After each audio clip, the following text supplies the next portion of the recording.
Hello friends, केम छो? तमारुं स्वागत है मारी यूट्यूब चैनल में।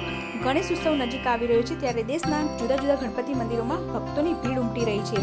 तो आज आपणे पण आवी चूक्या छे सिद्धिविनायक मंदिर, जे अमदावाद में आवेलुं छे।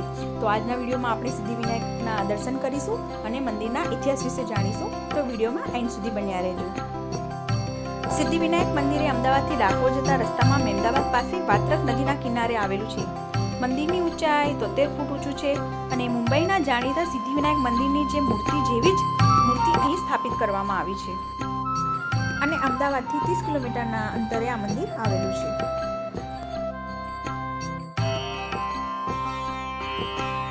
આજે થોડી ભીડ ઓછી છે, બાકી દર મંગળવારે અહીંયા ભાવિ ભક્તોની ઘણી ભીડ હોય છે।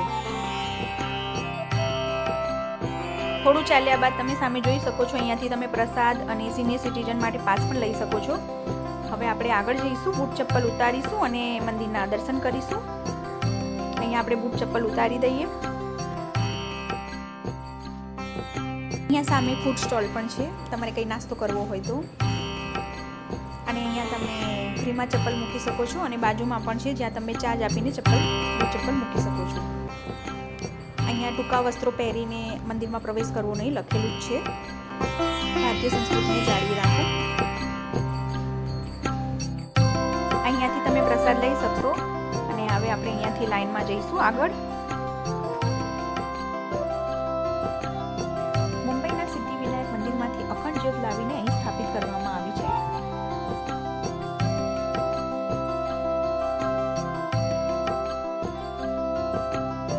આપણે અહીંયાથી દર્શન કરવા માટે જઈશું અને અહીંયા આરતીનો સમય પણ લખેલો છે। સવારે 6:30 કલાકે અને સાંજે 6:30 કલાકે દીપ આરતી 7:15 કલાકે।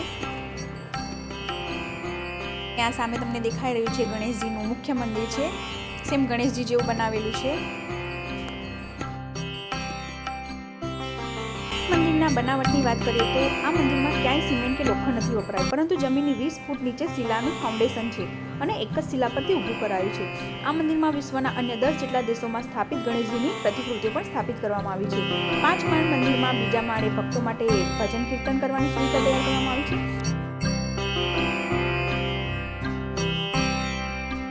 આ મંદિરનો શિલાન્યાસ 9 માર્ચ 2011ના રોજ થયો હતો અને આ મંદિરના બાંધકામની વાત કરીએ તો મંદિરનું બાંધકામ શ્રી નરેન્દ્રભાઈ પુરોહિત દ્વારા કરવામાં આવ્યું હતું।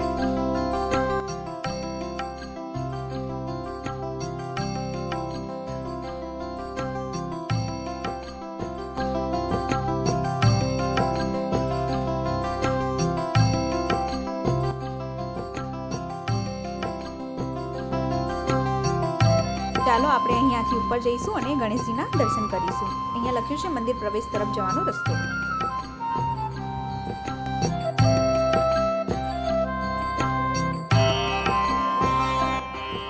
આજે ભીડ ઓછી છે, તમે જોઈ રહ્યા છો। મંગળવાર હોય, ગણેશ ચોથ હોય કે ગણેશ ઉત્સવ આવી રહ્યો છે હમણાં, તો અહીંયા ભાવિ ભક્તોની ઘણી ભીડ હોય છે અને બહુ લાઈનમાંથી જવાનું રહે।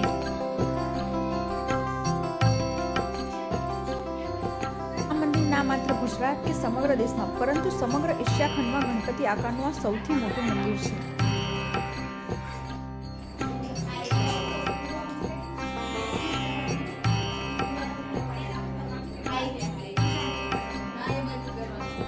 તો હવે આપણે ઉપર આવી ચૂક્યા છીએ, તો ચાલો હવે આપણે ગણેશજીના દર્શન કરી લઈએ।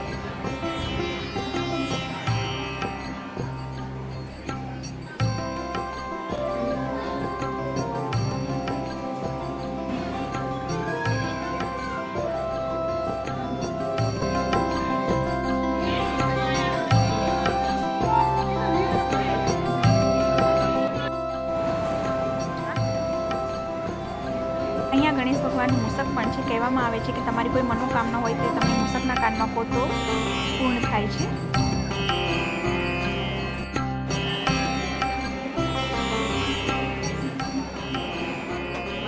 હવે આપણે દર્શન કર્યા બાદ નીચે જઈ રહ્યા છીએ।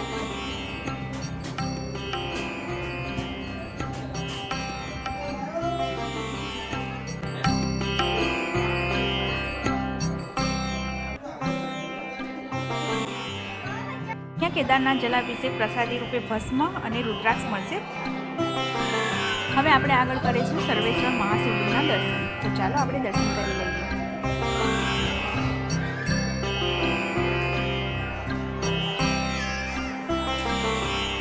અહીંયા મંદિરના ઇતિહાસ વિશે જણાવેલું છે, જે તમે વાંચી શકો છો.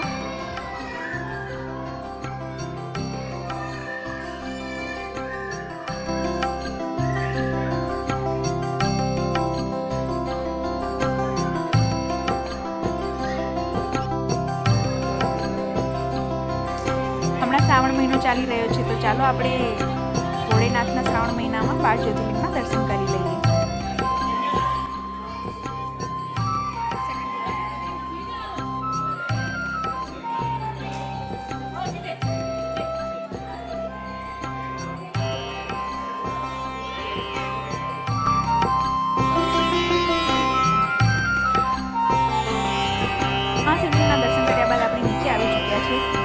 આવતા તમને સામે માઉન્ટ આબુમાં જે અધર દેવીનું ટેમ્પલ છે, તેવું જ અહીંયા માઉન્ટ આબુ જેવું અધર દેવીનું ટેમ્પલ બનાવેલું છે, તો તેના પણ આપણે દર્શન કરીશું.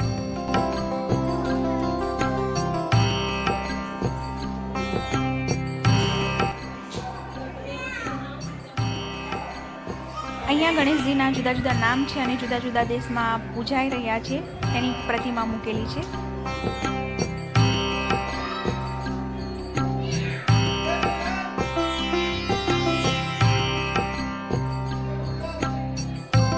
તમારી કોઈ મનોકામના બાકી હોય ને તે પૂરી કરવા માંગતો હોય તો તમારે અહીંયા ઊંધો સાચો કરવાનો રહે છે, અને જ્યારે મનોકામના પૂર્ણ થયા બાદ સીધો સાચો કરવાનો રહે છે.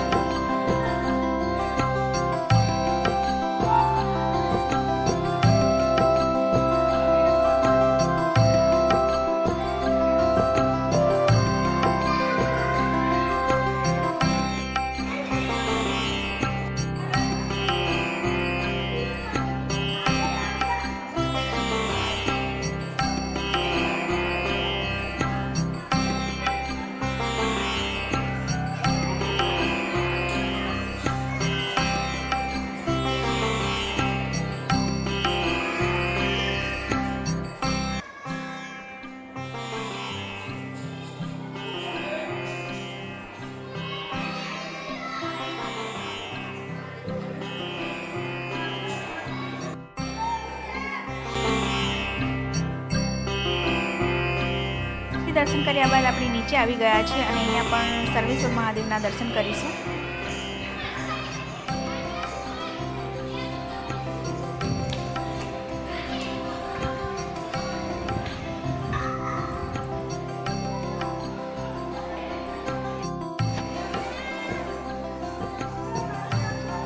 અહીંયા નીચે પણ ગણેશજીની પ્રતિમા છે, તો આપણે તેના પણ દર્શન કરી લઈએ. અને અહીંયા તુલાદાન પણ છે, અને તુલાદાનને શ્રેષ્ઠ દાન કહેવામાં આવે છે. અહીંયા લખેલું છે તુલાદાન કા મહત્વ. અહીંયા જગન્નાથના પણ દર્શન થઈ જશે. આપણે હમણાં ભજન ચાલી રહ્યું છે, તમે જોઈ રહ્યા હશો જગન્નાથના. અહીંયા પ્રસાદી સ્ટોલ પણ છે નીચે, જ્યાં સિદ્ધિવિનાયક ભગવાનને ચડાયેલા પ્રસાદ પણ મળી જશે. મહાપ્રસાદ, ભગવાનને ભોગ ધરાવેલો પ્રસાદ અહીં મળી જશે તમને. દર્શન કરીને આપણે બહાર આવી ચૂક્યા છીએ અને અહીંયા બહાર જતા ફૂડ કોર્ટ પણ છે, જ્યાં તમને ખાવા માટે બ્રેકફાસ્ટ, આઈસ્ક્રીમ મળી જશે.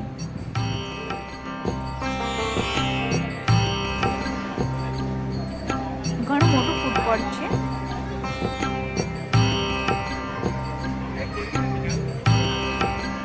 અને અહીંયા બાળકો માટે ગેમ પણ છે, બાળકોને પણ એન્જોય થઈ જશે. હવે આપણે અહીંયાથી બહાર નીકળીશું.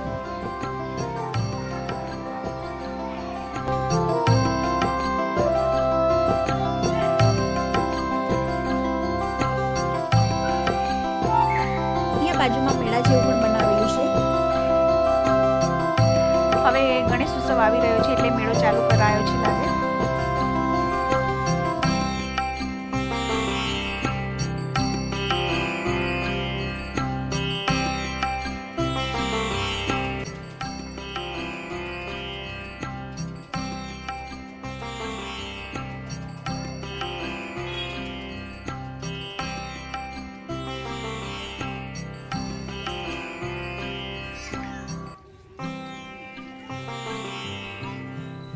તો ફ્રેન્ડ્સ, આજના વિડીયોમાં આપણે સિદ્ધિવિનાયકના દર્શન કર્યા અને મંદિરના ઇતિહાસ વિશે જાણ્યું. મને આશા છે કે વિડીયો ગમ્યો હશે. જો વિડીયો ગમ્યો હોય તો લાઈક કરજો, શેર કરજો અને કોમેન્ટમાં જય ગણેશજી જરૂરથી લખજો. અને તમારા પણ કોઈ સવાલ હોય તો તમે મને કોમેન્ટમાં પૂછી શકો છો.